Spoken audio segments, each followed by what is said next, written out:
Europe 1, au cœur de l'histoire. Franck Ferrand. C'est une émission entière, et si tout va bien, pas interrompue, que présente aujourd'hui Franck Ferrand. Bonjour Franck. Bonjour Anissa, bonjour à tous. L'interruption d'hier pour la nomination du Premier ministre nous aura au moins permis de démontrer toute la souplesse d'une émission en direct. Oui, c'est vrai. Et c'est pour moi l'occasion de souligner ce que nous ne faisons pas assez, semble-t-il, que, sauf exception, nos rendez-vous au cœur de l'histoire ont lieu en temps réel. Aujourd'hui, nous recevons, donc toujours en direct, Lorraine Kaltenbach pour évoquer les rapports parfois compliqués entre certains pères et certaines filles. Il y en a toujours un des deux qui est célèbre dans les exemples qu'a choisi Lorraine. Et pour nous fournir un premier exemple, vous allez nous parler cet après-midi de la fille oubliée d'Albert Einstein. Ah oui, un dossier assez étonnant, pas vraiment refermé à ce jour d'ailleurs. Et puis, pour notre balade de 15 heures, nous avons choisi justement d'aller faire un tour en compagnie de Vanessa Zah sur les lieux de résidence d'Einstein en Suisse, à Berne, gare aux ours.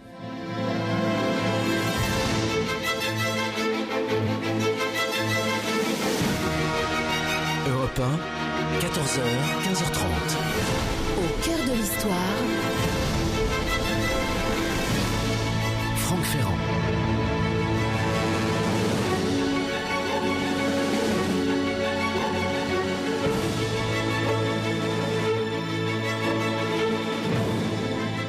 Aux yeux de la plupart des gens, Albert Einstein est le plus grand génie du XXe siècle. On pourrait évidemment discuter cette appréciation, mais ce n'est pas mon propos cet après-midi, puisque ce qui va nous étonner au sujet d'Albert Einstein, c'est qu'il ait réussi à tenir un secret pendant très longtemps. Sa vie privée comporte nombre de zones d'ombre, et l'une d'elles porte sur l'existence d'une fille, une fille illégitime née en 1902 et dont on a perdu la trace.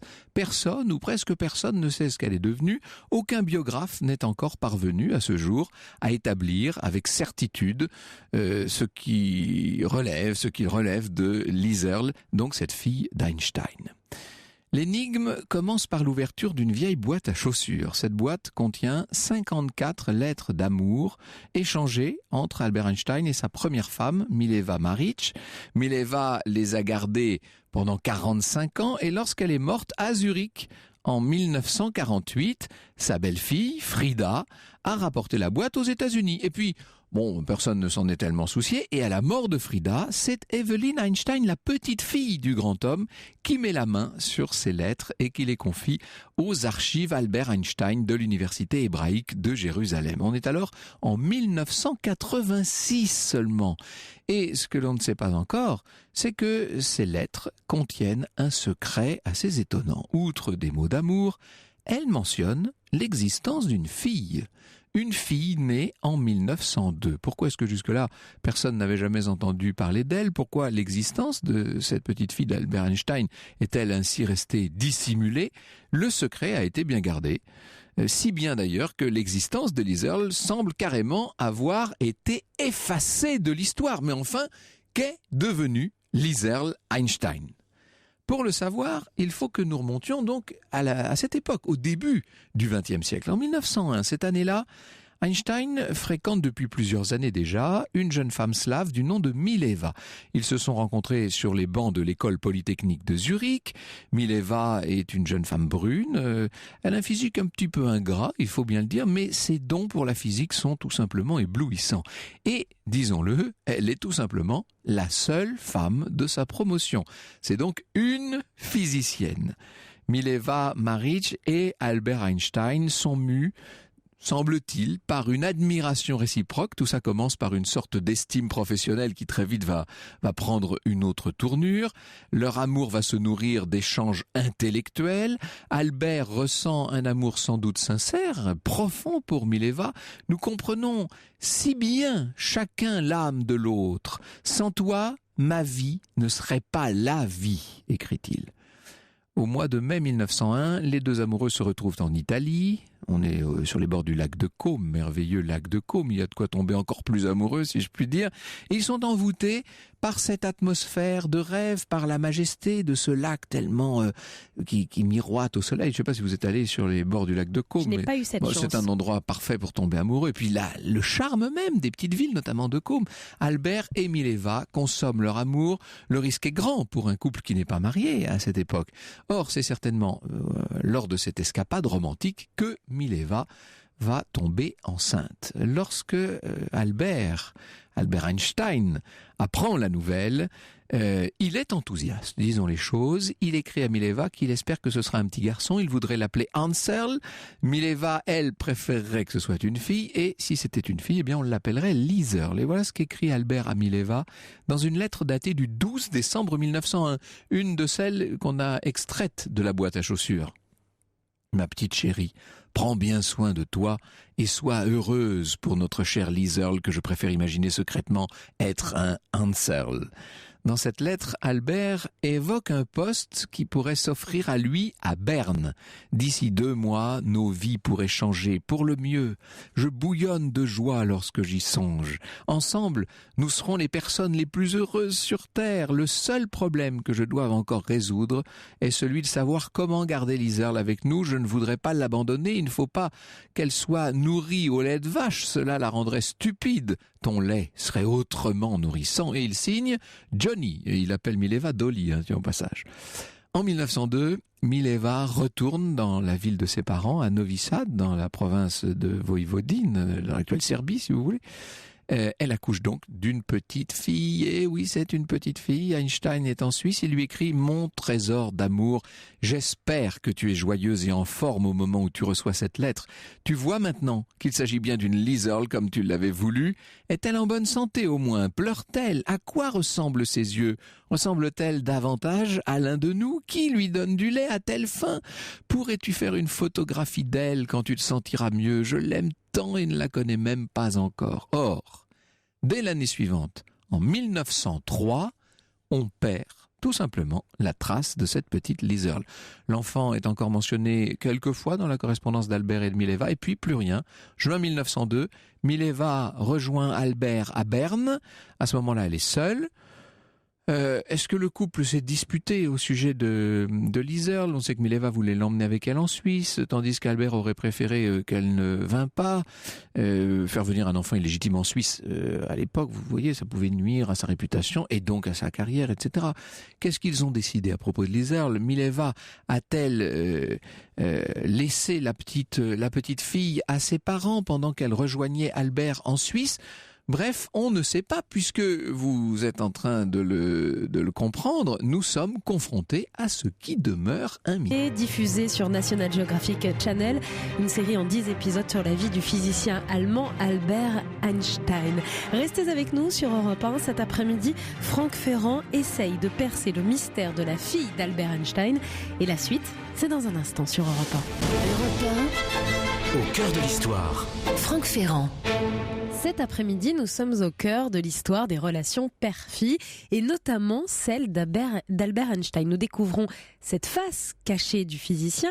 Alors je me demandais en 1902, c'est l'année dans laquelle nous sommes, au moment où sa femme accouche d'une petite fille, Liesel, vous venez de nous le raconter. Sa compagne. Sa compagne, voilà, sa famille légitime.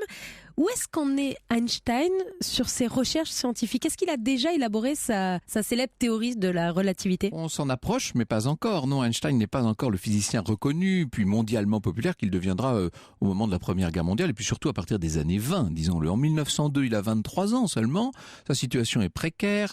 Il s'est fait refuser pas mal de postes auxquels il avait postulé. Et ça va changer en juin 1902. Il obtient donc un poste important à l'Office des brevets de Berne. Et puis, en 5, il publie dans Annalen der Physik des articles qui posent les fondements de la théorie de la relativité restreinte et qui remettent donc, alors là on peut dire profondément en cause les notions d'espace immuable, de temps absolu qui jusqu'alors avaient régné sur la physique, en grande partie en tout cas. On appelle cette année 1905 l'annus mirabilis d'Einstein. C'est le moment où il éclot, si je puis dire, où la chenille devient papillon. Alors entre-temps, Albert a épousé Mileva quand même en 1903.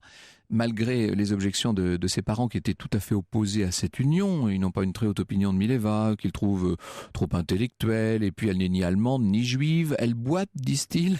La mère d'Einstein écrit à Albert: « Quand tu auras 30 ans, elle sera déjà une vieille sorcière !» Mileva a 4 ans de plus qu'Albert, hein, enfin, c'est comme ça, oui. Une question à tarauder les historiens et un certain nombre de scientifiques. Quelles furent les contributions de Mileva à cette fameuse théorie de la relativité restreinte? La brillante physicienne qu'Albert appelait souvent ma main droite, aurait-elle pu être carrément à l'origine de l'idée? Est-ce qu'elle a contribué à fournir le travail mathématique qui soutient la théorie? C'est Françoise Balibar, historienne des sciences, qui affirme « Mileva, plus qu'une femme, a été un collaborateur privilégié, un garde-fou pour Einstein, mais rien de plus ». Ce qui est certain, c'est que l'année prodigieuse donc est un véritable tournant à double titre. D'une part parce que, évidemment, la carrière d'Albert décolle, il est nommé professeur à Prague puis à Zurich, mais d'autre part parce qu'elle marque cette année-là un net refroidissement dans les relations entre Mileva et Albert. Mileva écrit à son amie Hélène de Novi Sad: « À l'un les honneurs, à l'autre les cartons ». La question du sort de Liesel a peut-être contribué à éloigner Albert de Mileva. Après tout, on n'en sait rien, ce n'est qu'une simple supposition. Toujours est-il qu'en 1904, Mileva est de nouveau enceinte. Elle est à ce moment-là à Budapest et Albert lui écrit « Je ne suis pas contrarié le moins du monde que ma petite Dolly attende un nouveau poussin. En réalité, au contraire, j'en suis heureux. Et j'avais déjà réfléchi à l'idée d'avoir une nouvelle Liesel. » Ah, une nouvelle Liesel, qu'est-ce que ça veut dire cette phrase ? Quel qu'ait été le sort de Liesel, le sentiment d'Albert Einstein derrière ces mots est troublant, écrit Daniel Smith, qui est un des biographes américains d'Einstein. Donc, en mai 1904, naît cette fois un fils, Hans Albert. Cette naissance marque aussi pour Mileva, disons-le, l'enterrement de sa vie de femme libre, émancipée. Elle va se consacrer maintenant à l'éducation de son fils. Ses travaux de physicienne passent au second plan, et d'autant plus que 5 ans plus tard, en 1910, Albert et Mileva ont un deuxième fils qu'ils appellent Édouard. Vous m'aurez compris, Albert n'est pas un père idéal. Ses qualités dans ce domaine sont assez relatives. En 1911, il dirige l'Institut de physique théorique de Prague, où il a emménagé avec Mileva et les deux fils. À Prague, il fait la connaissance entre autres de Franz Kafka, de l'écrivain Max Brod, qui prend l'habitude d'accompagner Einstein au piano lorsque le physicien joue du violon. On imagine ça, tout ça devait être assez étonnant. Aussi comment Max Brod dépeint Einstein, un détachement surhumain, quelque chose d'incompréhensible dans l'absence d'émotion, comme un souffle venu d'une région glacée. Je trouve passionnante cette description parce qu'elle nous donne d'Einstein une image assez différente, sensiblement même de celle qu'on a très souvent voulu véhiculer et qui pourrait expliquer les difficultés qu'il a pu éprouver dans sa vie paternelle. Cette région glacée, on peut dire de ses fils qu'ils la connaissent bien. Hans Albert l'aîné racontera par la suite qu'il s'est entendu dire tout au long de sa vie: comment pouvez-vous affirmer être le fils d'Einstein? Si Einstein avait un fils, ça se saurait, mais il n'en parle jamais. Eh bien oui, il n'en parle jamais parce que ça n'était pas dans l'ordre de ses préoccupations principales. Il est vrai qu'Albert est, et on le comprend, complètement absorbé par ses recherches, par son travail. Au début des années 10, il travaille donc à la théorie de la relativité générale qui s'apprête à révolutionner l'univers de la science. En 1914, il obtient à Berlin un poste très prestigieux à l'Académie royale des sciences et des lettres. Mileva n'était pas pour déménager à Berlin. Elle suit Albert, disons-le, un peu à reculons, à son corps défendant. Les relations sont de plus en plus tendues. Le tempérament dépressif de Mileva va finir par prendre le dessus. Et Einstein écrit à Michele Besso, qui est un grand physicien, un grand ami aussi: « Nous, hommes, sommes de lamentables créatures dépendantes, je l'admets avec joie, mais en comparaison de ces femmes, chacun d'entre nous est un roi. » Oui, voilà. Le fond de la pensée du maître. Depuis 1912, Albert fréquente, pour tout vous dire, une autre femme, Elsa Löwenthal, qui n'est autre d'ailleurs que sa cousine. En 1914, alors que la Première Guerre mondiale donc va va bientôt éclater, Einstein annonce à Mileva son intention de divorcer et il avait auparavant posé des conditions draconiennes à la cohabitation des deux époux. Mileva devait renoncer à toute relation personnelle avec lui, elle ne devait plus n'être qu'une gouvernante qui veillait au confort du maître et à l'éducation des enfants. C'est sympathique le petit programme. En juillet 1914, le couple se sépare. En vérité, ils ne divorceront légalement que 5 ans plus tard. Sur le quai de la gare d'Anhalt à Berlin, Albert regarde sa femme et ses enfants qui s'éloignent vers la Suisse et il écrit à Elsa « Le dernier combat a été livré. Hier, ma femme est partie avec mes 2 fils. J'étais sur le quai et je les ai embrassés une dernière fois. J'ai pleuré comme un enfant. J'avoue que je me sens légèrement abattu. C'est une épreuve qui ressemble un peu à la mort. » Cet après-midi sur Europe 1, Franck Ferrand vous parle des relations filles-pères dans l'histoire. Et aujourd'hui, nous découvrons cette énigme de la fille d'Albert Einstein. Qu'est-elle devenue ? Il avait 2 fils, il avait aussi une fille. Et la suite, c'est dans un instant sur Europe 1. Europe 1, au cœur de l'histoire. Franck Ferrand. C'est une histoire mystérieuse, une histoire énigmatique que vous nous racontez cet après-midi, Franck. Alors pour cette émission consacrée aux filles à papa dans l'histoire, nous essayons de découvrir ce qui est devenu la fille d'Albert Einstein. Ses 2 fils sont partis avec ce qui est maintenant son ex-femme, oui. Voilà. Et qu'est devenue sa fille ? Eh bien, c'est une question qu'on se pose, évidemment. Vous avez vu qu'Einstein est un peu en retrait de tout. De la vie privée, de la vie de famille. Pas très présent comme non, père. C'est le moins qu'on puisse dire. Et aussi de la vie collective et nationale. Au moment où éclate la guerre, la Première Guerre mondiale, cette espèce d'hystérie collective. Vous imaginez ce que ça peut être à Berlin, Einstein, lui, est en retrait, là encore, tout à fait pacifiste. C'est dans ce genre d'épreuve que l'on se rend compte que l'on a affaire à des moutons, dit-il. Je n'ai que mépris et dégoût. Et on ne peut que l'approuver là sur ce plan parce que c'est vrai qu'il y a une espèce d'hystérie en 1914 qui a été invraisemblable. Le physicien se réfugie près de Potsdam au bord d'un lac où il se plaît à naviguer et c'est en 1915 qu'il met au point sa fameuse, enfin en tout cas qu'il achève, qu'il parachève devrais-je dire. 1915 c'est la grande date, il parachève sa théorie de la relativité générale. Théorie si novatrice, tellement révolutionnaire que certains scientifiques ne veulent même pas entrer dans les arcanes de ces calculs, le prennent pour un illuminé. À partir de 1919, on va néanmoins reconnaître cette théorie qui le sera bientôt de manière unanime. Les travaux d'Einstein sont en train de transformer non seulement la physique, ça vous l'aurez compris, mais d'une façon plus générale, la perception que l'on peut avoir du monde. Einstein se met à être célébré en 1921, il reçoit le prix Nobel et dans le Berlin des années 20, il va imposer cette image de physicien anticonformiste à contre-courant, à l'allure débraillée et sympathique. Voilà que se crée l'image que nous connaissons. Il prend position, il s'engage, il s'inquiète de la menace que constitue, selon lui, le succès du Parti national-socialiste. Là encore, il tranche sur une grande majorité de ses confrères. Il s'alarme bien sûr de cet antisémitisme qui gagne du terrain. Il est aux premières loges pour s'en rendre compte. Il écrit à Sigmund Freud « Existe-t-il un moyen d'affranchir les hommes de la menace de la guerre ? Que faire contre les psychoses de haine et de destruction ?» Il regrette peut-être à ce moment-là de s'être consacré à la physique plus qu'à la sociologie ou à la psychologie collective, n'en sait rien. On s'étonne en tout cas du gouffre qui existe entre cet engagement sincère, cet engagement assez profond dans le monde et puis ce détachement vis-à-vis de ce qui concerne ses proches, à commencer par ses fils. Ses relations avec Hans Albert sont glaciales. Einstein dira que leurs relations, je le cite, sont tombées au-dessous du point de congélation. C'est lui-même qui le dit. Le physicien a conscience de n'être pas un bon père et il écrit en 1930 dans une autre lettre assez étonnante « Il y a toujours eu un contraste bizarre entre mon sentiment passionné de la justice sociale et le fait que je n'ai pas un besoin accentué de contact direct avec d'autres êtres. » J'aime beaucoup cette invraisemblable litote. Je n'ai pas un besoin accentué de contact direct avec les autres êtres. Autant dire qu'il n'a pas de contact du tout. La relation avec son fils Édouard est encore plus compliquée qu'avec Hans Albert.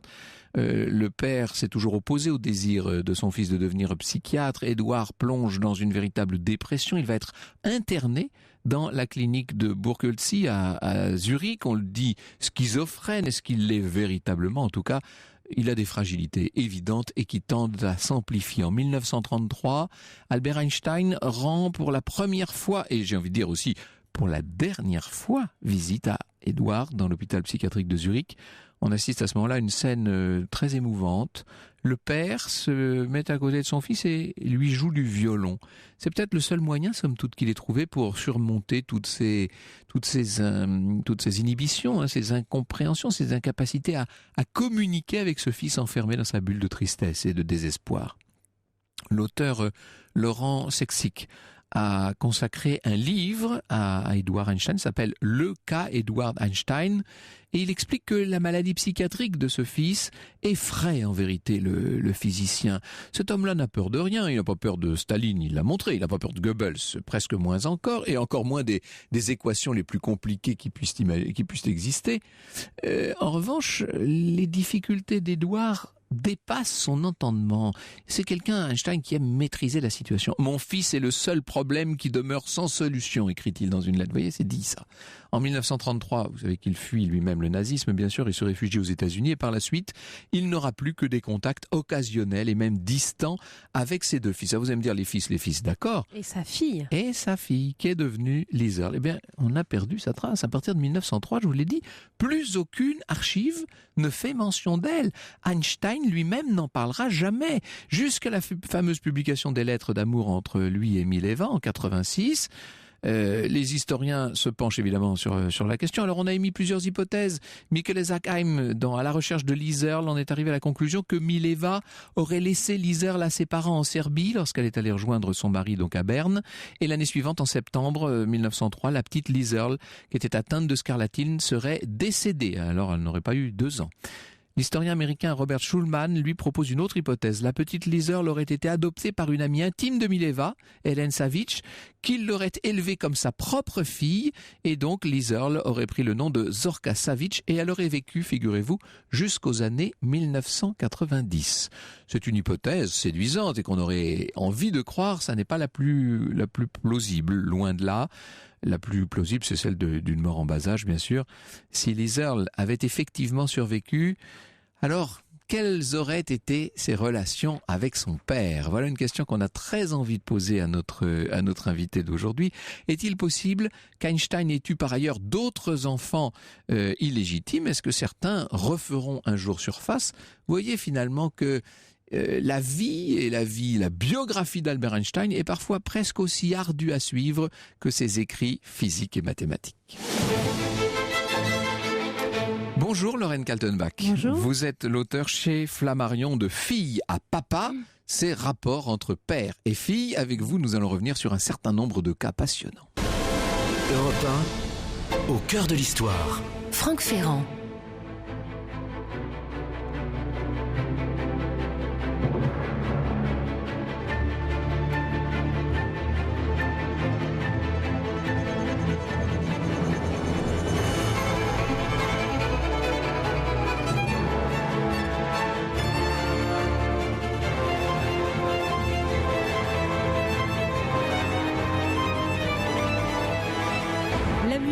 De la série biopic de la chaîne National Geographic, Genius, une série qui est diffusée depuis le 24 avril, 10 épisodes consacrés à la vie d'Albert Einstein. Albert Einstein, on en parle cet après-midi dans cette émission consacrée aux filles à papa à travers l'histoire. Vous recevez pour aller plus loin Lorraine Kaltenbach. Elle est auteure de Filles à papa, paru chez Flammarion. Alors Filles à papa, c'est le titre, excellent titre d'ailleurs, mais évidemment, il n'y a pas dans ce livre que des filles à papa, loin de là, Lorraine. C'est-à-dire qu'on a toutes sortes de cas. Vous les avez quasiment tous évoqués à travers 8 dizaines de cas. 80 cas. 80 j'ai essayé de dresser une cartographie de la relation père-fille.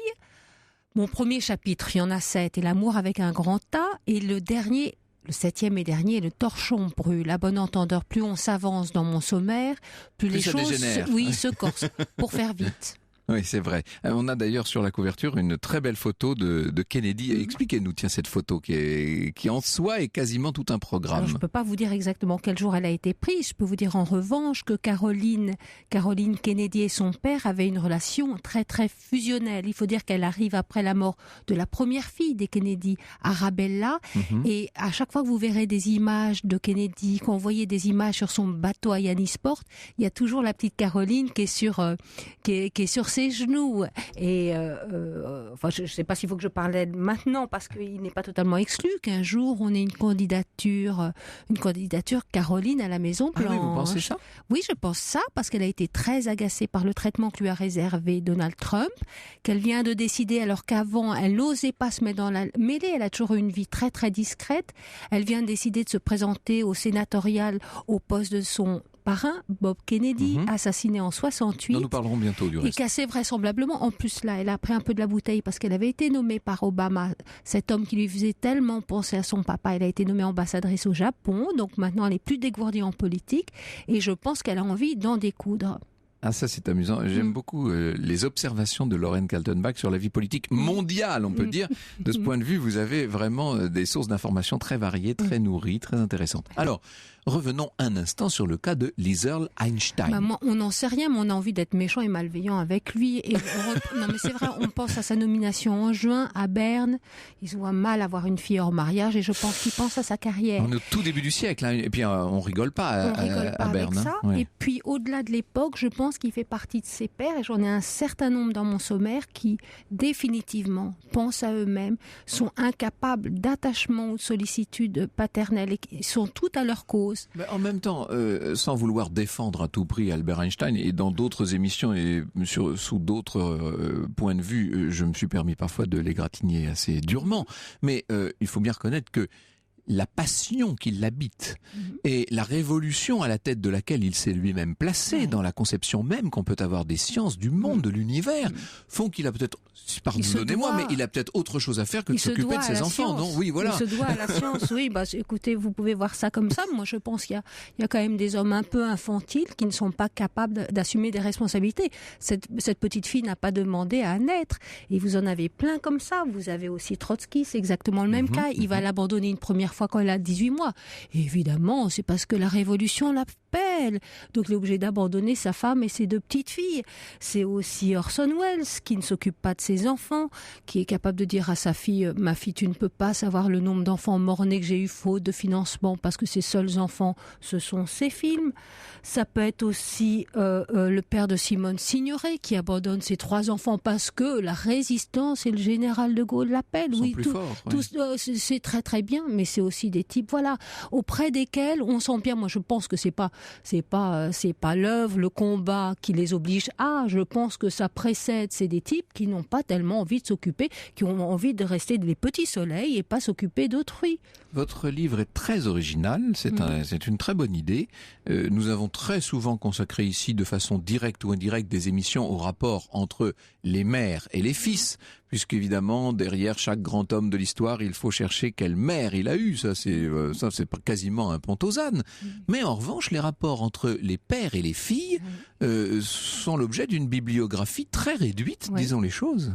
Ben c'est pour ça que là, j'ai vraiment essayé de balayer extrêmement large. Vous avez 33 catégories, et je pense que n'importe quelle fille, et peut-être des pères de filles, en regardant le sommaire, devrait pouvoir, en prenant 7-8 portraits sur les 81, dresser une sorte de cadavre exquis, de portraits repos de leur propre relation. Ça a marché sur moi, je l'ai montré à quelques personnes. On arrive ensuite à savoir... On se retrouve, oui. Ah oui, tout à fait. Ce qui est d'ailleurs assez frappant, c'est l'invraisemblable diversité de ce sommaire. Je ne vais même pas le lire, parce que quand on se contente du sommaire, ça ferait presque sourire, tellement les écarts sont gigantesques. Mon grand ancien, c'est Jules César. Mes petites Mais dernières... ça va jusqu'à Lady Gaga. Lady Gaga, Marion Marion Maréchal Le Pen. Voilà. J'ai voulu taper beaucoup dans... je voulais des artistes, des écrivains, des scientifiques, des belles actrices. J'ai vraiment beaucoup de politique. Et je vais vous dire, il y a quand même 60%, je crois, de mes personnages qui sont du XXe siècle, parce que c'est mon siècle. C'est en plus un siècle saturé d'idéologie, comme moi j'aime bien la politique. Et de psychologie, ce qui tombe pas mal dans Alors, le sujet. de psychologie, oui et non, parce que moi je ne suis pas psy, donc il n'y a pas une seule fois le mot Oedipe. Et puis en plus, si vous voulez, moi ça m'éblouit plus que ça ne me contente, parce que je comprends pas tout dans la psychanalyse, etc. Je trouve ça très très compliqué, en tout cas trop compliqué pour moi. Donc je me contente de raconter des histoires, et mes petites catégories, je les ai fait à la bonne franquette, à la Lorraine, et c'est pas du tout professionnel. Un psy, à mon avis, poussera peut-être des cris d'orfraie, mais en tout cas, quelqu'un qui ne connaît pas bien la psy pourra s'y retrouver très facilement. Voulez-vous que nous fassions un peu d'histoire, Lorraine Kaltenbach? Allons-y, Si vous êtes puis vous allez d'accord, m'aider, me on va prendre par la revenir main. sur l'évolution des rapports entre les pères et leurs filles à travers l'histoire. Europe Au cœur de l'histoire. 1, Franck Ferrand. Et cet après-midi sur Europe 1, nous sommes au cœur d'un sujet passionnant, étonnant, fascinant, les relations père-fille et les relations père-fille à travers l'histoire que vous pouvez découvrir dans ce livre Fille à papa, signé Lorraine Kaltenbach chez Flammarion. Et Lorraine Kaltenbach est votre invitée, Franck, cet après-midi. Alors, il y a dans ce livre des filles célèbres dont on découvre les pères et des pères célèbres dont on découvre les filles. Ça aussi, c'est très original. C'est-à-dire que vous êtes allé chercher Charlotte partout. Corday et son père, Molière et sa fille, par exemple. Sa fille, bref. Donc, l'essentiel peut-être est d'essayer de, au-delà des cas psychologiques et des rapports entre les pères et les filles, d'essayer de trouver des invariants dans les périodes historiques. Ça, c'est quand même étonnant. Dans l'Antiquité, quelles sont en quelque sorte les places des filles? Est-ce que, on sait que les femmes déjà sont réservées à un rôle très spécial et à une place très particulière dans la société. Est-ce que les filles, aux yeux de leur père, jouent un véritable rôle? Vous pourrez donner des exemples peut-être. Et puis là, vous limitez, je crois que pour vraiment saisir le sujet, il faut envisager trois choses à la fois. Le statut du père, le statut des enfants et bien sûr le statut des filles. Le statut des pères, sous l'Antiquité, c'est le pater familias tout-puissant qui a droit de châtiment sur ses enfants, qui peut immoler sa fille si elle est prise en flagrant délit d'adultère, qui peut la marier, la démarier selon ses besoins et ses intérêts. Ce qu'il va faire, Julia, la fille de Jules César, est fiancée, il en a besoin pour calmer Pompée et il va la marier à Pompée. Voilà, c'est ce qui va calmer son grand ennemi, son grand adversaire. Et d'ailleurs, à la mort de Julia, les relations vont s'envenimer un peu plus entre Pompée et César. Donc là, on pourrait presque dire que c'est une fille otage ou gage de bonne volonté? Oui, enfin, c'est l'objet de transaction. Mais je vais vous dire, voilà. ça va rester jusqu'au 19e, parce que les filles, bien souvent, sont mariées contre leur gré pour des alliances de famille. Le mariage n'est pas basé sur l'amour, ce qui est quand même une invention récente. Le mariage est une opération de stratégie familiale, en fait. Et les filles sont alors là, véritablement, sont la matière première de cette transaction-là. Exactement. Beaucoup plus que les garçons, par définition. Plus que les garçons. Oui. Donc ça, c'est évidemment, ça donne des rapports entre les pères et les filles un peu particuliers.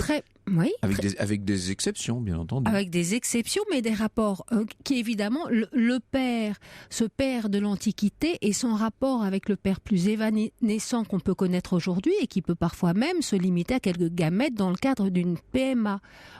Je n'ai pas trouvé beaucoup dans votre ouvrage d'exemples empruntés au Moyen-Âge, entre nous, soit dit. Oui, monsieur, vous avez raison. Vous avez raison. Je suis allée picorer par des envies, par des questionnements, des surprises. Il y a des aides. Je me dis, mais alors là, qui ça peut être? J'ai pensé à McCarthy. Il y a ceux qui vous venaient. Non, il y a ceux où on se pose des questions. En disant, j'aimerais être j'aurais aimé être le père ou la fille d'un tel, ou inversement, en disant, mais quelle horreur d'être la fille de McCarthy. Est-ce que Pol Pot a eu des filles? Voilà. C'est plus en me disant, mais qu'est-ce qu'ils sont devenus? N'oublions pas que dans la littérature, et y compris dans la littérature médiévale du reste, mais la fille au sens, je parle pas de la jeune femme, là je dis la fille au sens filial, la fille de son père, est un personnage à part entière. Elle est une figure sociale importante. La plus célèbre de toutes les figures sociales de filles de la Renaissance, c'est Lucrèce Borgia. C'est Lucrèce Borgia. Alors oui, là il y a peut-être une sorte de trouée de lumière dans une nuit obscure, où à un moment les pères... Alors est-ce que ça n'a pas commencé un peu avant avec le culte marial, le mariage religieux, le mariage chrétien, qui déjà a rogné un petit peu le pouvoir des pères. Et puis la Renaissance que j'ai découvert, c'est qu'effectivement Lucrèce Borgia est éduquée exactement de la même manière que ses frères. Elle versifie, bon, elle fait du luth, de la danse, enfin ça c'est des choses parfaitement féminines, mais enfin elle est élevée sur un pied d'égalité avec ses frères. Et là on a le sentiment que le père est là pour guider un peu ses enfants, dont ses filles à l'âge adulte. L'autre jour, dans une émission consacrée à l'affaire des poisons, dans le récit en préambule à cette émission, j'ai parlé de la marquise de Brinvilliers. Qui est dans mon livre. Et j'ai dit, mais sans du tout savoir que ce serait un des chapitres de votre livre, j'ai dit ce serait intéressant de voir quels étaient vraiment ses rapports avec ce père, Antoine Dreux d'Aubray. Eh bien, vous le faites, vous étudiez la question. Oui, exactement. Sauf qu'il y a quand même un épais mystère, parce que comment cette petite fille a ses relations avec ses frères, et défloré à l'âge, je sais plus exactement, mais très très jeune. On a l'impression que sous le toit de ce monsieur, enfin, couvre une immoralité. Enfin, c'est terrible. Tout le monde couche avec tout le monde. Je ne sais pas quel est le rôle de ce père qui va ensuite la marier à Brinvilliers, avec lequel je crois qu'elle a eu quelques années de bonheur, jusqu'au moment où ce mari va avoir un peu des fredaines, et du coup elle se console dans les bras de son Sainte Croix. Qui sont complices, disons les choses. Voilà, son père l'apprend, est furieux, et c'est là qu'on voit que j'ai cru comprendre qu'une fille qui était donc mariée à partir du moment où elle commettait l'adultère, un peu tel le père Romain, son papa pouvait tout de suite aller l'expédier au couvent. Il ne fait pas ce choix, mais en revanche, il fait arrêter l'amant Sainte-Croix qu'il envoie à la Bastille. Et c'est là qu'il va rencontrer un chevalier de Christine de Suède, qui a été en voyage en Italie et qui est devenu artisan en poison. Sorti de sa geôle, il va décider avec sa chair et tendre d'empoisonner le méchant papa qu'il avait mis en prison. Voilà, finalement, ça c'est la fille parricide. Oui, la fille parricide. Il y en a d'autres d'ailleurs, on en connaît un certain nombre qui se sont comme ça retournés. Violette Nozière, par exemple. Violette Nozière, moi, je pense qu'elle était plus perdue et paumée entre deux âges. La petite femme, là, c'était une adolescente mal à l'aise. Alors deux figures que nous avons également évoquées très récemment dans cette émission, Charlotte Corday et Léopoldine Hugo. Charlotte Corday, dont j'ai beaucoup insisté l'autre jour sur la filiation mentale avec son ancêtre Corneille. Évidemment, ça ne m'étonne pas. Évidemment, mais il y a aussi cette filiation directe avec son père. Ça, c'est magnifique d'ailleurs. Alors moi, je vais faire hurler l'historien, mais elle me fait vraiment penser au frère Kouachi. Ah oui, bon. Oui. C'est pas l'historien que vous faites hurler, je crains que vous ne fassiez hurler des auditeurs, simplement. Des auditeurs. Non, alors attendez, on sent que cette jeune fille est très mal à l'aise, très jeune. Est-ce qu'elle est douloureuse du deuil de sa mère? Mais on sent qu'elle est difficultueuse, on sent que les bonnes sœurs n'arrivent pas à la gérer. Elle a l'air vraiment d'être quelqu'un de très passionné et de très...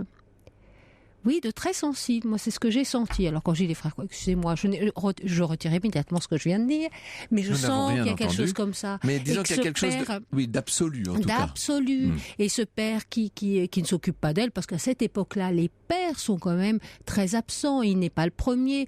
On met les enfants en nourrice parce qu'il y a une telle mortalité que les 7 premières années, on veille à ce que ces petites bestioles tiennent la route. Ensuite, une fille, son dessein, c'est d'aller au couvent, de sortir pour aller à l'hôtel. Donc c'est un père tout-puissant, inexistant. De ce point de vue-là, Monsieur Corday est un père tout à fait comme les autres.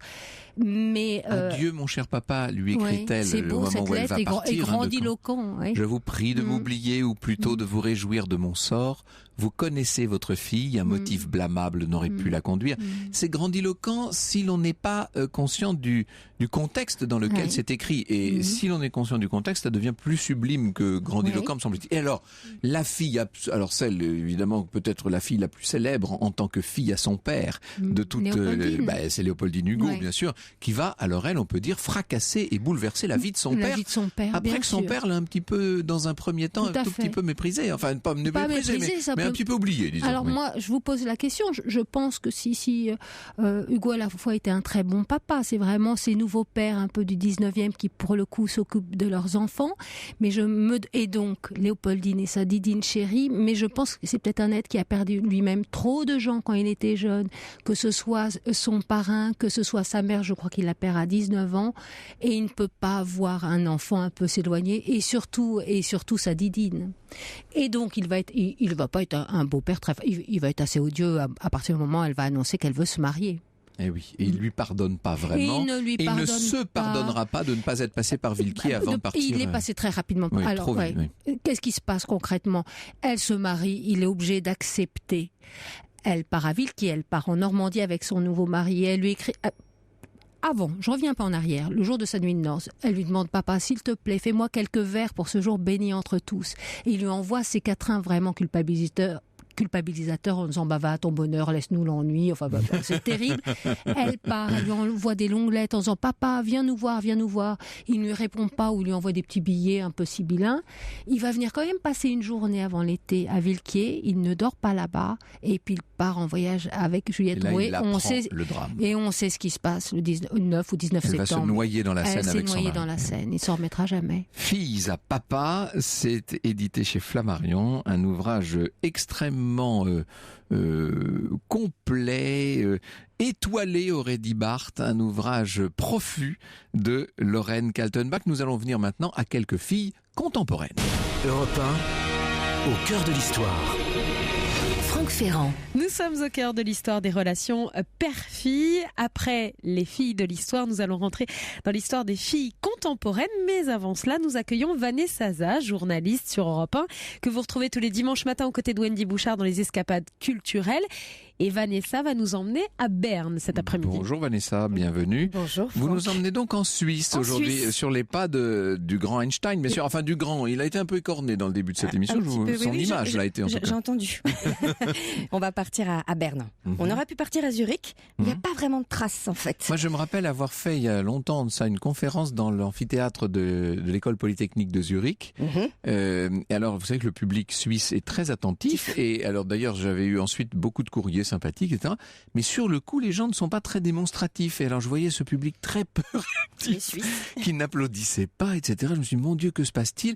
Et alors, je me suis dit, d'un seul coup, je me suis convaincu que d'être à la tribune où avait parlé Einstein, il fallait se montrer à la hauteur et que moi je n'étais pas à la hauteur. Mais finalement, il faut connaître la mentalité suisse. Oui. Et grâce à vous, on va essayer de la percer à jour. J'espère que je vais y arriver. Venons-en à quelques figures de filles du XXe siècle. Est-ce qu'on peut dire, vous nous avez parlé de Caroline Kennedy tout à l'heure, qu'une des filles les plus célèbres de notre, alors quand je dis de notre siècle, du siècle passé, plus exactement, du XXe siècle, a été la fille du grand Staline, bien entendu, du terrible Staline, Svetlana. Svetlana, Staline est dans ma catégorie des pères possessifs avec Hugo. Oui, bien sûr. Et Gustave Eiffel, oui, bien sûr. Qu'est-ce que vous voulez que je vous raconte sur Svetlana Staline? Elle a joué un rôle assez particulier. C'est vous qui le dites. Depuis la mort de la mère de Svetlana, qui s'appelait Nadejda, Staline appelle sa fille la femme de la maison. Exact. La petite dernière du dictateur n'a pas 7 ans. Elle est entourée d'un personnel nombreux, gardes, cuisiniers, chauffeurs, jardiniers, femmes de service, etc. Staline n'a pas aimé ses garçons, mais il adore sa fille. Svetlana est son plus grand trésor, dites-vous. C'est son plus grand trésor. Dès qu'il rentre du Kremlin, il va l'embrasser, il lui fait faire ses devoirs, il lui demande de l'appeler en disant je suis ton esclave, tu peux me demander absolument tout ce que tu veux. Il n'empêche que, comme tous ses autres pères possessifs, à partir du moment où elle va poser son regard sur un garçon, les choses se corsent. Et c'est ce qui va se passer de manière dramatique avec Svetlana Staline. Une des dernières scènes avant sa mort en 53, elle était une soirée avec quelques apparatchiks, il a picolé, il la tire par les cheveux parce qu'il veut la faire danser. Voilà, c'est des images très idylliques dans son enfance, mais à partir du moment où elle grandit, il inspecte ses tenues en disant mais tu vas pas sortir comme ça, tu peux pas sortir toute nue. Enfin, il vient puis il la marie aussi un peu dans tous les sens. Un célèbre transfuge, il faut le dire. Un célèbre transfuge, elle arrive à sortir du glacis soviétique parce que à peu près, je crois, 10 ans après la mort de son père, elle est tombée amoureuse d'un célèbre indien communiste. Il meurt. Il y a une crémation, elle demande l'autorisation d'aller enterrer ses cendres. Et c'est comme ça qu'elle fuit et qu'elle va arriver aux États-Unis. Et qu'elle va faire ses déclarations tellement extraordinaires. Tonitruantes, brûler son passeport devant les caméras, et puis ensuite faire malgré tout des mémoires où elle est un peu oblique sur son père. C'est un petit peu compliqué. Mais enfin, la malheureuse, elle est morte dans le Wisconsin, dans une toute petite pièce, avec ses $700 d'allocation, pas une photo de son papa chez elle. C'est un des rares cas dans le livre où la la fille est quasiment aussi célèbre que le père. Oui. Ça n'est pas le cas de la plupart. Alors, on va finir parce que je voudrais terminer sur une note différente et assez sombre d'une certaine manière. C'est le père d'Audrey Hepburn. Qui était ce monsieur Joseph Rostam? Alors, je l'ai mis dans la catégorie abandon. C'est un gigolo. C'est vraiment un belâtre, assez mondain. On sent que vous l'aimez dans votre voix, ça s'entend. Oui. Il a déjà vécu au crochet d'une grande bourgeoise et puis il croise la mère d'Audrey Hepburn qui appartient à une très vieille famille européenne et il se dit oh bah voilà la belle affaire, là je vais pouvoir obtenir quelques rentes et puis pas du tout. Il a un peu méjugé les revenus, les ressources de cette femme et elle avait 2 fils, il ne s'intéressait évidemment pas à ses 2 beaux-fils mais il va avoir la petite Audrey, il ne la regarde pas, il s'en moque éperdument et il va assez rapidement l'abandonner en plus. Alors, il faut dire qu'il milite au BUF, au British Union of Fascism. Enfin, c'est les grands potes de Mosley, ça le passionne. Mais c'est un fasciste, disons les choses. Oui, tout à fait. D'ailleurs, il va être incarcéré sans procès préalable, comme beaucoup de ses compagnons en Angleterre pendant l'occupation. Enfin, puis, pendant la guerre. Pendant la guerre, excusez-moi.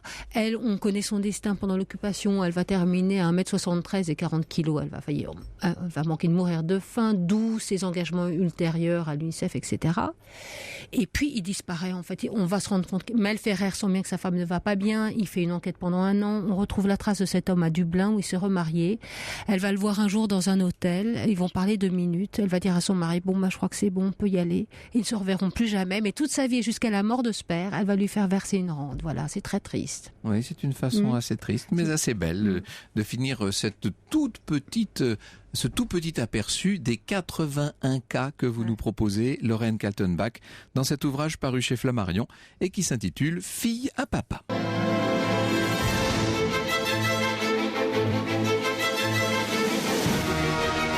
Europe 1, 14h, 15h30.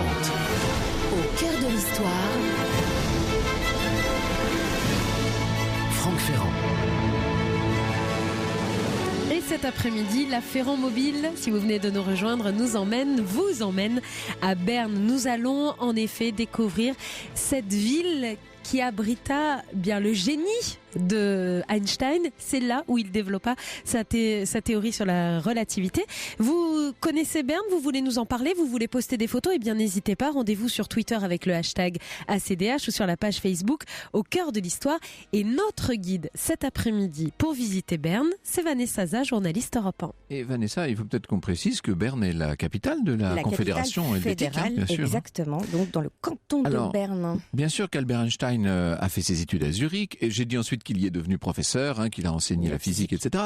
Mais si l'on veut essayer d'avoir une chance de le comprendre, et nous avons vu tout à l'heure avec Lorraine Kaltenbach que ça n'est pas si facile de comprendre cet homme-là, mais si on veut essayer de le cerner, de trouver son atmosphère, son univers, c'est bien à Berne qu'il faut se rendre, notamment dans sa maison, tout simplement. Maison. Alors en fait, il débarque à Berne en 1902, il va devenir donc fonctionnaire de l'Office des brevets de Berne.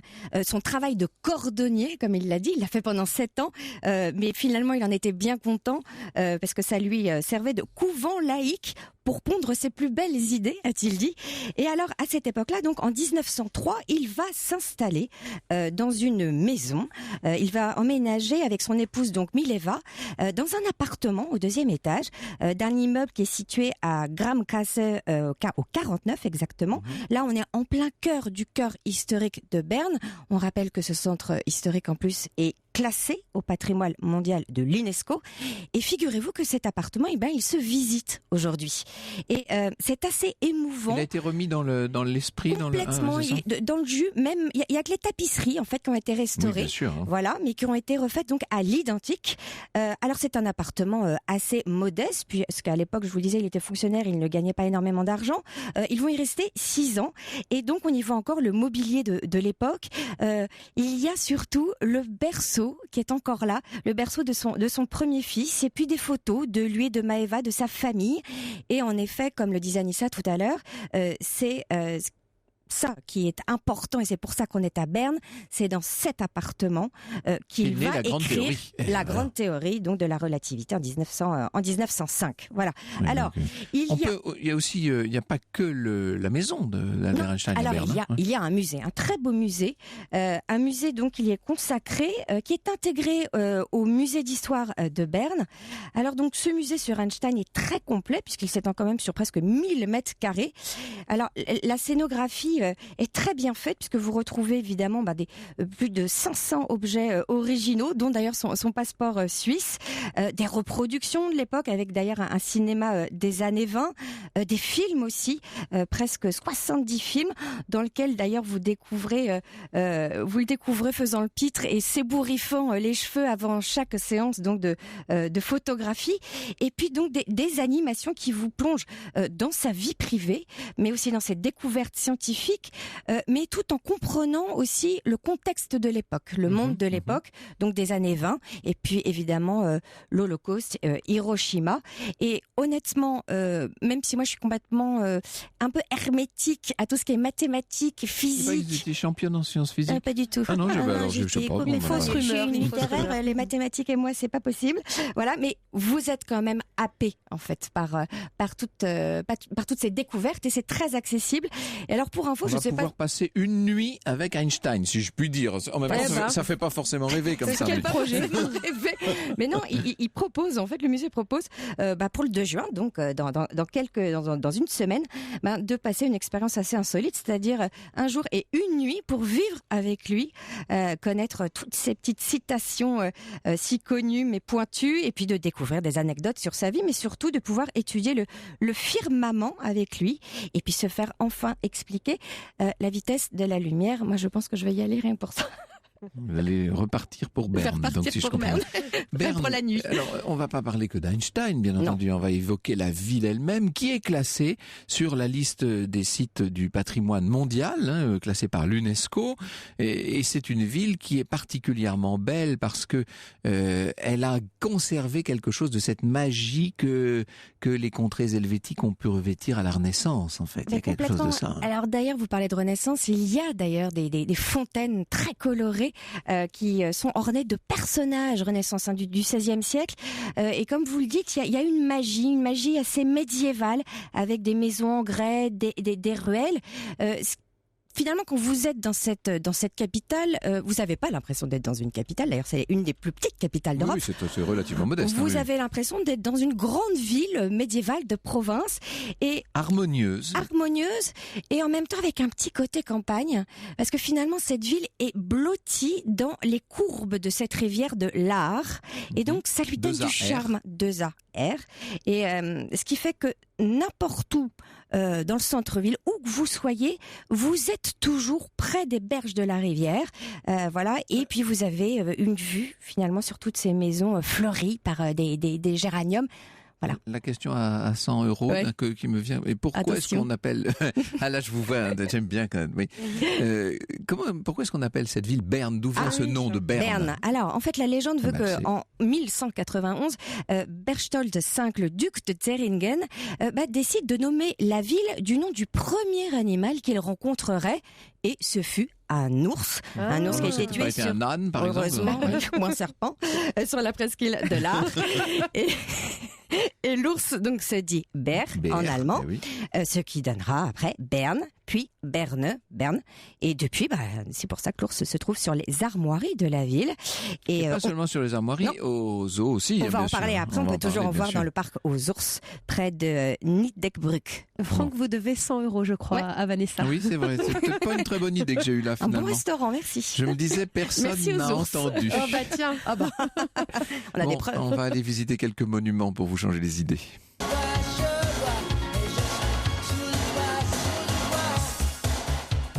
Stéphane Echer sur Europe 1. Combien de temps un extrait de ce chanteur qui est né tout près de Berne? Alors vous allez me dire, que devient Stéphane Echer? Et parce que je peux vous dire, c'est que de temps en temps il retourne en Suisse, à Zermatt, où il a fait un concert il y a très peu de temps, et aujourd'hui il vit au Sainte-Marie-de-la-Mer. Rien à voir avec la Suisse. Il y a un autre grand artiste qui est né pas loin de Berne, on va en parler dans un instant avec Vanessa, c'est Paul Klee, le très grand peintre bien entendu. Alors là, on est à Berne. On est à Berne. Pour ceux qui ne connaissent pas Berne et qui nous écoutent cet après-midi à la découverte de cette ville qui a abrité bien sûr le génie d'Albert Einstein, eh bien, sachez que Guillaume, un fidèle auditeur, a posté de nombreuses photos de l'intérieur de l'appartement d'Einstein, de l'extérieur, de la façade, des photos des rues de Berne, de la ville de Berne. Donc n'hésitez pas à aller tout de suite sur Twitter avec le hashtag ACDH. Vous découvrirez toutes les photos postées par Guillaume. Et merci à vous Guillaume. On continue la visite avec Vanessa Zah cet après-midi. Alors Vanessa nous racontait l'histoire de ce duc de Zeringen qui donc, je me rappelle plus trop, au XIIe siècle, c'est ça ? Au XIIe siècle va vouloir donner à cette nouvelle ville le nom du premier animal qu'il rencontre. Il tombe sur un Bär, c'est-à-dire en allemand sur un ours. Et donc ça va donner la ville de Berne, dont l'ours est bien sûr l'emblème et dont l'ours est aussi l'attraction principale. Parlez-nous de cette fosse aux ours peut-être. Une attraction depuis le XVIe siècle. En fait, cette fosse aux ours existe depuis 1513. Aucun ours n'a quitté finalement cet enclos depuis, excepté en 1789 lorsque des Français ont ramené en fait des ours avec le trésor de la ville de Paris pour les fêtes populaires. Mais il faut savoir que aujourd'hui, enfin depuis 2009, cette fosse n'abrite plus évidemment donc ces ours. C'était une fosse qui faisait 3 mètres à peu près de profondeur. Évidemment les normes de sécurité, et puis les défenseurs des animaux et pour des normes de sécurité, on a décidé finalement de le remplacer par un parc aux ours, mais vous pouvez encore descendre. Beaucoup plus moderne, incomparablement. Beaucoup plus moderne, voilà, très vert, un espèce de poumon. Et puis vous pouvez quand même encore voir cette fosse, y descendre. En revanche, les ours maintenant sont des ours donc en bois. Ce sont des statues. Ouais, voilà. C'est plus tout à fait la même chose. Non, c'est plus tout à fait la même chose. C'est un peu moins dangereux. Vous nous parliez de cette verdure. C'est un des aspects principaux de cette ville dont vous nous disiez qu'elle avait conservé une légère dimension rurale. J'aurais tendance à dire plutôt que les villes d'autrefois avaient cette dimension-là et qu'on a perdu complètement. Eh bien, à Berne, ça demeure. Ça demeure. Vous avez une douceur de vivre. Donc le verre est là, l'eau est là aussi en permanence, comme je vous le disais en fait. Donc puisque la ville est encerclée par cette rivière de l'Ar. D'ailleurs, vous le voyez, ils ont les gens là-bas, quand il commence à faire chaud, donc là, les beaux jours vont arriver, ils viennent... Climat continental. Ils viennent se baigner justement pour se rafraîchir pendant donc les grosses chaleurs. Ils viennent se baigner dans l'Ar. Alors les eaux sont d'un bleu assez profond. L'eau est très froide puisqu'elle descend, elle vient des Alpes. Voilà. Et il se forme en fait des piscines comme ça, naturelles. Et donc c'est devenu... en fait, la rivière est intégrée à la vie de la ville. Voilà, comme les arcades aussi. Les arcades, faut pas oublier les arcades qui font partie de l'architecture de cette ville. Il y a plus de 6 km d'arcades avec des galeries marchandes dans lesquelles vous pouvez évidemment vous promener et puis en hiver vous protéger donc de la pluie et de la neige. Et ça fait partie aussi du charme. Il y a un côté justement, comme on disait, un peu provincial. Alors faisons un peu de tourisme. Qu'est-ce qu'on peut aller visiter? Quels sont les monuments que vous nous conseilleriez, Vanessa, dans cette promenade au gré des rues de Berne? Il y a évidemment la tour de la prison qui était construite en 1256 et qui fut d'abord en fait qui fut la première porte de la ville. Elle a servi ensuite de prison au XVIe siècle et puis maintenant elle est utilisée pour diverses activités culturelles. Après, il faut bien entendu que vous déambuliez dans cette rue commerçante de la rue comme dans toutes les rues suisses, de toutes les villes suisses, je veux dire, cette grande ville, cette grande rue commerçante. Toute pavée, et qui aboutit à Marktgasse, et l'artère du marché, et qui aboutit à la tour de l'horloge, donc le Zitzglocke. En fait, c'est le plus vieux monument de Berne qui date de 1220, et il y a en fait là-bas accroché une horloge astronomique qui date de 1530 et alors qui possède un mécanisme extrêmement ingénieux. En fait, elle reproduit le mouvement des astres dans le ciel et donc il y a des figurines qui défilent 4 minutes avant les heures pleines et c'est d'abord le coq qui pousse en premier son cri. Après, ce sont les ours qui prennent le pas, si j'ose dire, et qui le suivent donc en ronde. Et puis après, évidemment, c'est le fou qui annonce l'heure, avec en général quelques secondes d'avance. Je ne sais pas pourquoi vous trouvez si évident que le fou annonce l'heure. En parenthèse, on parle de Marc Gasset, de Sid Kloge, etc. Quelle est la langue? Il faut expliquer que c'est un allemand un tout petit peu particulier qu'on parle à Berne. Hein. Oui, c'est le Schweizerdeutsch. Le Schweizerdeutsch, voilà. Donc c'est un Suisse mêlé à de l'allemand. C'est pas évident de le comprendre, même quand on parle allemand. Moi, quand je parle allemand, j'ai énormément de mal. Enfin, on retrouve quand même Sid Kloge, Glogue, l'horloge, le market aussi, le market, etc. On retrouve quand même. On parle pas français. C'est facile à lire, beaucoup plus difficile à comprendre. Oui, à l'oral, mais plus facile à lire. Alors, évidemment, Berne est aussi un haut lieu de culture et des arts, avec notamment le Kunstmuseum, qui est un des grands musées suisses, bien sûr. Un grand musée des beaux-arts qui accueille évidemment des grands noms de renommée internationale, mais si j'avais envie de vous dire, allez passer du temps dans un musée, évidemment, vous ne ratez pas le Kunstmuseum, mais il faut aller au centre Paul Klee. Paul Klee, voilà. Bien sûr. Alors pourquoi Paul Klee? Parce qu'en fait, il était né dans les environs donc de Berne en 1879. Après, il est parti en 1898 étudier en Allemagne et il va devenir enseignant au Bauhaus. Et puis en 1933, avec l'arrivée au pouvoir des nazis, il est déchu de son poste à l'Académie de Düsseldorf. Pour cause de bolchevisme culturel, oui, c'est le terme qu'on employait à l'époque pour tous ceux qui n'étaient pas dans les rails. Dans les rails. Voilà. Et alors, il décide en fait de se réfugier à Berne, mais alors comme émigrant, parce que figurez-vous qu'il n'avait pas son passeport. Et alors, pour la petite anecdote, il était donc né à Berne, avec une mère suisse, mais avec un père allemand. Il n'a jamais eu sa citoyenneté, qu'il a demandé. Il a fait des démarches de naturalisation et qui... c'est extrêmement cynique, mais qui n'ont été acceptés finalement que le lendemain, en fait, de son décès. Voilà. Et donc, Berne est quelque chose de très important, en fait, pour lui, parce que c'est là qu'il va produire énormément. Il va vraiment devenir le maître du Bauhaus. Et dans ce centre, et sont réunis, en fait, la plus grande majorité de ses œuvres. Il y a 4500 œuvres. Alors, ce qui fait qu'on peut pas toutes les exposer en même temps. Voilà. Non, en fait, il y a un roulement, en fait, sur entre 3 et 5 mois, et on les expose par 150 ou 200 avec des thématiques.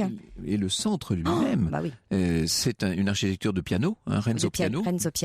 L'un des architectes du Centre Beaubourg. Voilà, alors allez voir sur Internet, regardez les photos, parce que c'est absolument sublime. En fait, ce sont 3 vagues qui rappellent en fait les plis justement des vallées. Et qui épousent en quelque sorte le relief. Et l'atmosphère locale. Europe 1, au cœur de l'histoire.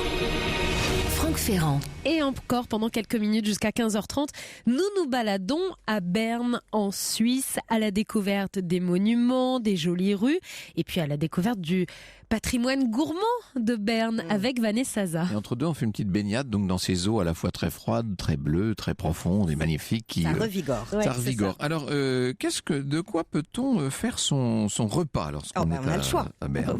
On commence par quoi? Par le plat bernois. Le plat bernois. Le plat bernois. Donc c'est une spécialité gastronomique qui date quand même de 1798, le 5 mars 1798, exactement le jour de la bataille de Neuenegg contre les troupes françaises. Et en fait, les Bernois ont célébré donc leur victoire par un grand festin où chacun a apporté ce qu'il avait. On appelle ça un grand gifoutou, si je comprends. Gifoutou, voilà, grande classe. Et donc, on apporte du jambon, du lard, des côtes de porc, des jarrets, de l'os à moelle, de la choucroute, des haricots verts, des pommes de terre, ce qui en fait aujourd'hui le plat bernois, donc un petit peu quand même léger. Voilà, c'est léger, un plat d'été, sympa. Voilà. Donc après on retourne se baigner dans l'art. Voilà, et il faut éliminer là. Voilà. Et donc ce plat existe toujours. C'est le plat de la victoire quelque part. Voilà. Alors, il y a aussi de très grands fromages dans toutes les Alpes en général et à Berne, c'est l'emmental notamment. C'est l'emmental parce qu'en fait l'emmental vient de ce canton donc de Berne, exactement dans la vallée de la rivière M qui est au sud-est en fait du canton. Alors rien que pour le paysage, en fait, ça vaut le détour. C'est un relief assez curieux avec des petites collines comme des mamelons, comme ça, que vous voyez donc de manière assez panoramique. Et puis de temps en temps sont posés des fermes très imposantes, des fermes paysannes avec des énormes toits à plusieurs pans, et puis souvent des boiseries sculptées, et puis des peintures avec une façade en général de couleur, mais ça vous êtes quand même en pleine campagne, et donc vous êtes sur cette route du fromage de l'Emmental. Donc c'est quand même une tradition culinaire qui date du XIIIe siècle, et donc vous pouvez partir visiter en fait les différents points de fabrication comme ça à vélo. Ils vous permettent de le faire comme ça à vélo, et l'Office du tourisme vous propose tout un plan à suivre. Alors on fait du fromage avec le lait des vaches, mais j'ai oublié quand même de parler des bœufs, qui eux donnent une des viandes les plus célèbres du monde, hein, les bœufs de Simmental. De Simmental, hein, donc c'est les bœufs de l'Oberland bernois et du Simmental. Là, on est vers la vallée de la Cime, et donc c'est vrai que ces bœufs font beaucoup d'exercices. Ils mangent de l'herbe fraîche, ils s'oxygènent au grand air des Alpes. Résultat, ça en fait une viande de grande qualité, qui est quand même considérée comme l'une des meilleures du monde. Et donc ça, on cuisine en fait ce bœuf sous forme de filet ou d'entrecôte grillée dans tous les grands restaurants. Dans tous les n'oublions pas de préciser qu'on mange de l'ours à Berne, bien entendu. Oui, c'est vrai. Alors moi, je n'en ai jamais goûté. Je sens que vous en avez goûté. Mais c'est des ours sucrés. Des ours sucrés. Oui, bon, alors on va sur les ours sucrés. C'est les Mandelberli. Alors en fait, donc on a repris cette figure emblématique donc de Berne, cet ours, depuis des décennies. Il y a des grands fabricants de chocolat dont je tairai les noms, mais qui en ont fait leur emblème. Et en fait, pour la première forme a été fabriquée en 1914 près de Dresde en Allemagne, et c'était des formes en métal. Donc tous les grands chocolatiers suisses se sont arrachés, mais c'est en 1989 que la pâtisserie Glatz a eu l'idée d'utiliser cette ancienne forme en ours pour son 125e anniversaire. Et là, donc, on les a remplis de chocolat à une époque. Aujourd'hui, on les remplit de pâte à gâteau, et c'est un ourson aux amandes. Voilà, qui est vraiment typique de Berne. Goûtez, c'est très très bon. Bien que j'ai un petit penchant quand même pour les oursons au chocolat. Oui, plutôt, hein, moi aussi. Oui, on est d'accord, moi aussi. Bon, on aurait bien aimé boucler la boucle en évoquant le Einstein Café et Rausalon, qui se trouve sur la Kramgasse et qui est dédié à Einstein, bien entendu. Hein, c'est la maison d'Einstein. La maison d'Einstein. Et puis, il y a le restaurant Harmonie, dont on dit qu'il était le restaurant favori d'Einstein. Donc, vous voyez que finalement, le grand scientifique n'est jamais très loin quand on se promène dans les rues de la capitale de la Confédération.